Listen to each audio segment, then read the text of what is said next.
what's up with our YouTube? Double D here with Tournage du Bois. Welcome back. We are really cold right now in Kansas, so the beard's coming out. Got to protect my skin any way I possibly can with this. But at any rate, haven't been in the shop for a while. Been really busy with work. Really want to get some stuff done though and get some things made again.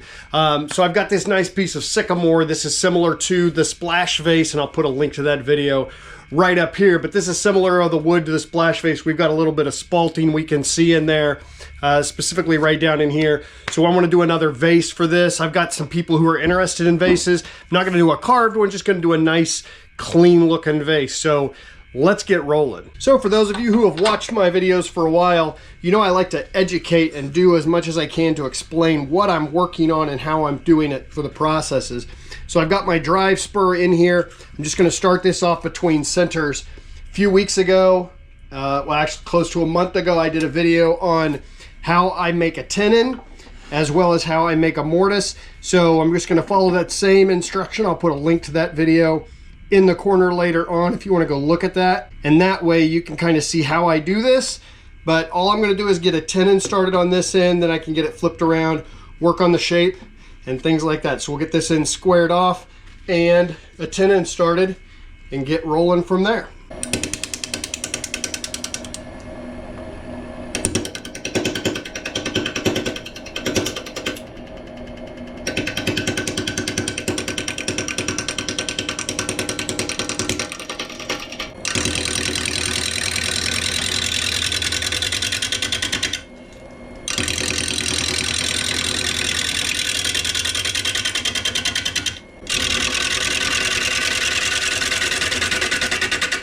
All right, so this is in spindle orientation, which means the tree is growing this direction.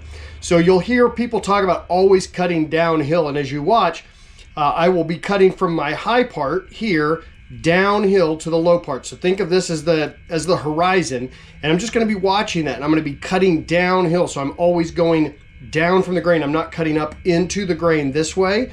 I'm cutting downhill. So starting at my high point and working downhill.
All right, so we have that shaped. I have that sanded at 60 grit just because I wanted to get a little bit of the tear out here.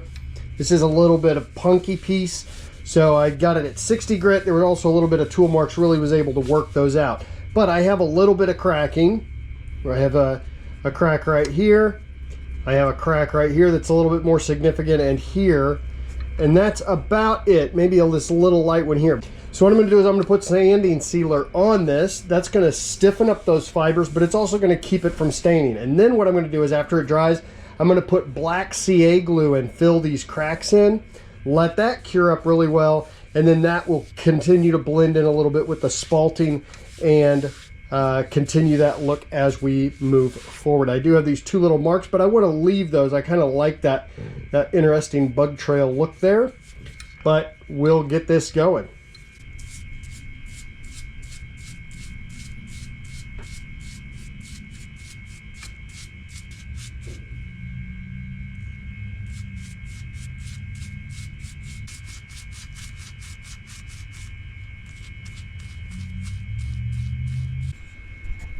All right, we're gonna let that cure up, and then we'll come back and we'll put the CA glue in those cracks. All right, that's dried up pretty good, so now we're just gonna do our CA glue and let that soak in and dry up and fill in these cracks.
All right, we have that sanded up to 320 grit. So now we're going to use our denatured alcohol.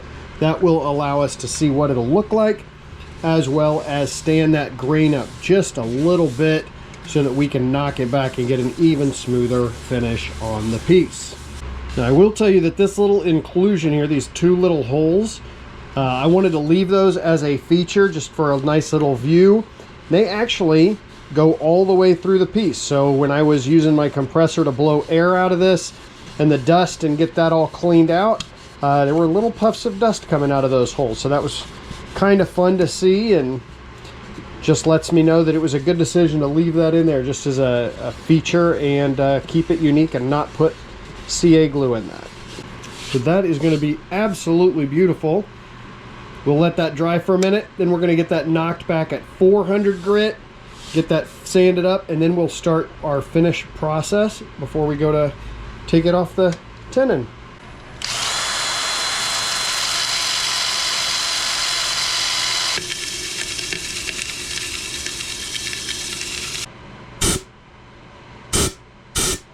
All right, we have it sanded at 400 grit. We're going to use our abrasive paste, sanding paste from Brad's Workbench. If you need some abrasive paste or some of his finish, which we will also be using on this piece, check out his Etsy store. There is a link in the description.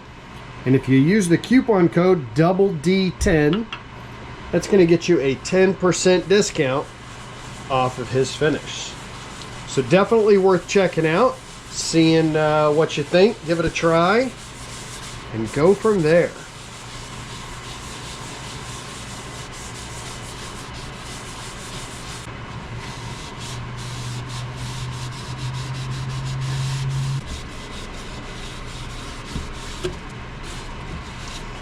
So now what we'll do is we'll turn that lathe on a little bit higher speed, not enough to get a heat or anything like that, and we'll just start buffing this abrasive paste off.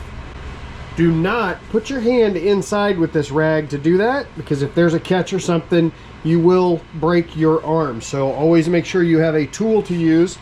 I will most likely just be using my sanding piece here, so I'll just put that on there and get it in there to work that around.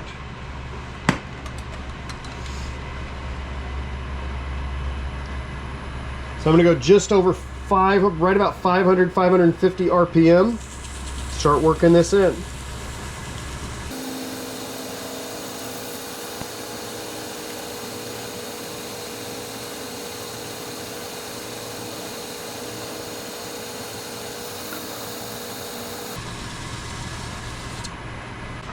And for our finish, we're going to use the Tung wax finish. Now that is a kind of a friction polish.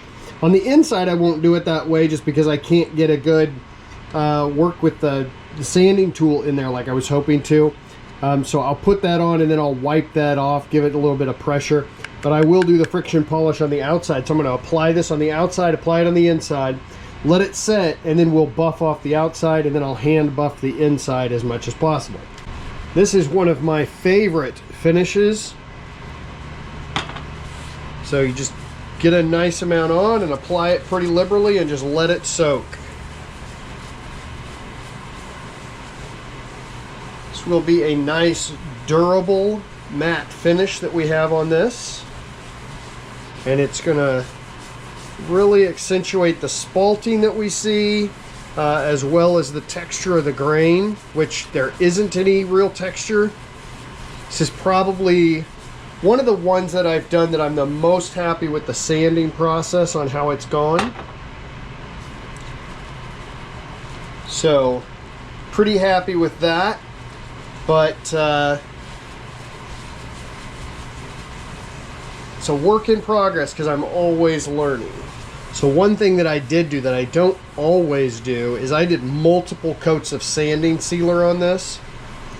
A lot of times if I do sanding sealer, I'll do one coat. This was a little bit punky because of the spalting. So what I did was I would make the first sanding, with it being as punky as it was, a lot of that was at 60 grit. And then go from there and I would do a sanding sealer. So I did the 60 grit and then I used sanding sealer. And then I bumped it up to 80 and 120 and then I did sanding sealer. And then from there, I just did it again at 240. So I did multiple coats of sanding sealer, which I think helped really stiffen up the wood grain and make it a little bit better with the sanding and hold it better. So it was able to work out a lot more and end up with this super, super smooth finish. So super happy with it. And yeah, we will see the finished product. Now for the friction polish, we'll start working it in, but we want to generate a little bit of heat, so we'll end up bumping up the speed just a little bit so that we can get that heat to really melt that wax right into the wood. So I'm going to start off right about 600, and then I will slowly increase the speed up to probably around 850 or so, which is when I should start feeling that heat.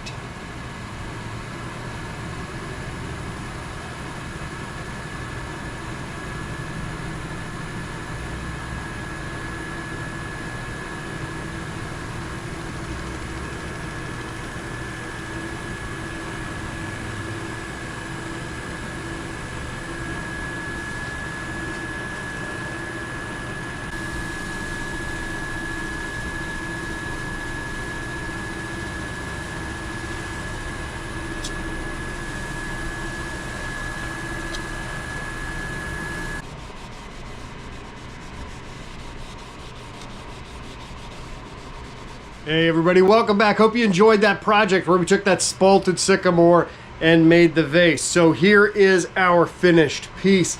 This is approximately 8.5 inches top to bottom, hollowed out throughout.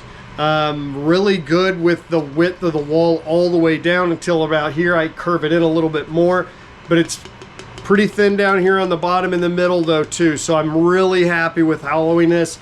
Sanded up to 400 grit. This is one of the best sanding and finish jobs I've had on a piece. I did have a pear bowl I did a long time ago that had as good of a finish on this, maybe a little bit better. I love the look of this. I love that the grain there through the wood, the inclusions, the spalting, the little bit of CA glue that I did, I don't think takes away from it, thinks it adds to it. Got the logo done on the bottom, base turned off, sanded and finished. I can fit my hand down in it, fits easily, but don't ever sand with your hand inside it. That's never a good thing, especially if something were to go wrong. That's how you run into problems. So avoid anything you can that is not safe. If this is your first time here, please do consider subscribing. If you like the video, mash a thumbs up. If not, mash a thumbs down, but leave a comment, leave your feedback down below, things that I can do differently that you want to see. Any feedback, what you think of the piece, what you're working on, doesn't matter. I'm going to read them all. I'm going to respond. So I'm really happy with how this turned out. I'm pretty proud of this finish based off of my history. Learning a lot as I grow as well, and always striving to do better. So at any rate, like I said, hope you like this, and we'll catch you all next time.